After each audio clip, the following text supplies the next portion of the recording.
नवीन वर्षाचं सेलिब्रेशन करायचं होतं आणि सेलिब्रेशन म्हटलं की केक झालाच पाहिजे. पण आमच्या इथे आईस केक कोणाला जास्त आवडत नाही. म्हटलं चला रवावाला स्पॉन्ज केक बनवावा. त्यासाठी काय केलं, एका मिक्सी जारमध्ये 1 वाटी जाड रवा, अर्धी वाटी साखर टाकून मिक्सरला फिरून घेतलं.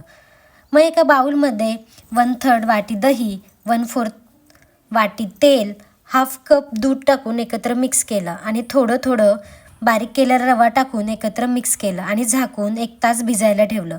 1 तासानंतर 1 teaspoon baking powder, 1/2 teaspoon baking soda आणि पायनॅपल इमल्शन टाकून एकत्र मिक्स केलं.